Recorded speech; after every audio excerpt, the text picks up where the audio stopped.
welcome back to another Wind Down Wednesday with me, Janelle. It's back to school finally for kids in the United States and all over the world. California kids are now back in school, but they're back in school and they are masked up. And all my friends who have children who live here are very happy that in Los Angeles County they are being enforced to wear the masks. One only has to look to other states where the mask mandate is not being enforced to see how many kids are getting sick.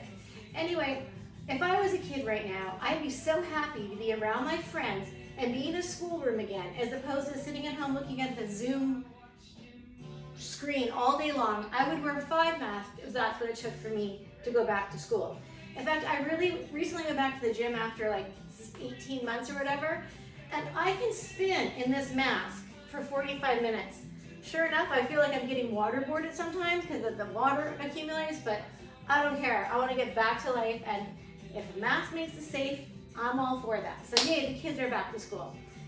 I know my friends who have had to endure this stay-at-home order and teach their kids and do everything, being a mom, try to do their job and teach kids, are probably sitting at home with a big wine bottle with a straw coming out of going, goo, goo, goo, goo, goo, goo, goo. Yay, they're back in school. Someone else gets to teach them and take care of them. So, yoo-hoo. Anyway, it kind of reminded me of when I grew up, and it was always an exciting time going back to school. You know, it was fall in Canada, the leaves are turning color, it was starting to get air a little bit crisper, and my mom and dad always made kind of a big deal about going back to school. They made it sort of almost like a holiday, not like Christmas where you get presents, but we got our new school clothes, like a couple of outfits to make it feel special, you know, new sneakers. We got to go pick out our school supplies and, you know, pick out the colored pencils you want, the kind of pens and the notebooks and the stickers and all the good stuff. But my favorite new thing every year was my lunchbox.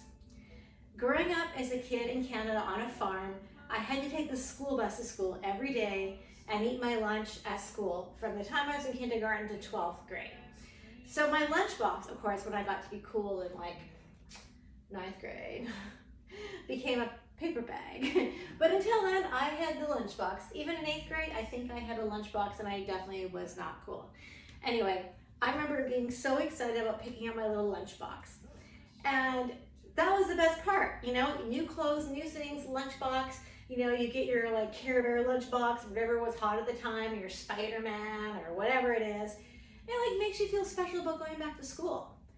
But after the first 2 days of being back in school, learning again, the allure of the lunchbox, you could say, was gone. Because now my freedom that I had for 2 months had been ripped away from me. I was not allowed to go out and play all day long. I had to sit there and listen. And as a kid who grew up dyslexic, school wasn't always that easy for me. I mean, I was frustrated a lot, and it was not always like a fun place to be. So, I don't know. The novelty of the new items wore off when I realized I was going to be trapped in my desk and on that school bus for the next 10 months. Now the school bus, that's a whole other experience for kids who are bused.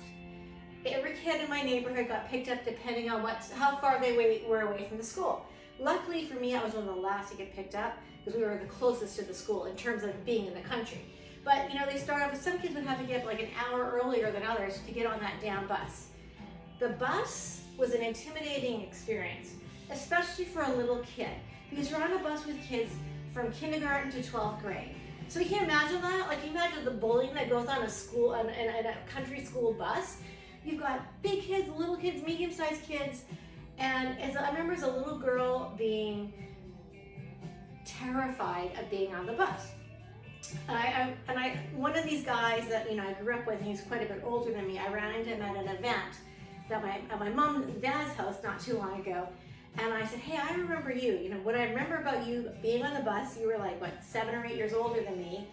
And I remember sitting there as this little girl and listening to him in the back of the bus going, you must develop your bust. The bigger, the better, the tighter the sweater. Over and over and over again. He was like scratching his head saying, I said that. I'm like, yes, and it stuck with me as a little 6-year-old girl thinking, what the hell is he talking about? And it sounds kind of dirty.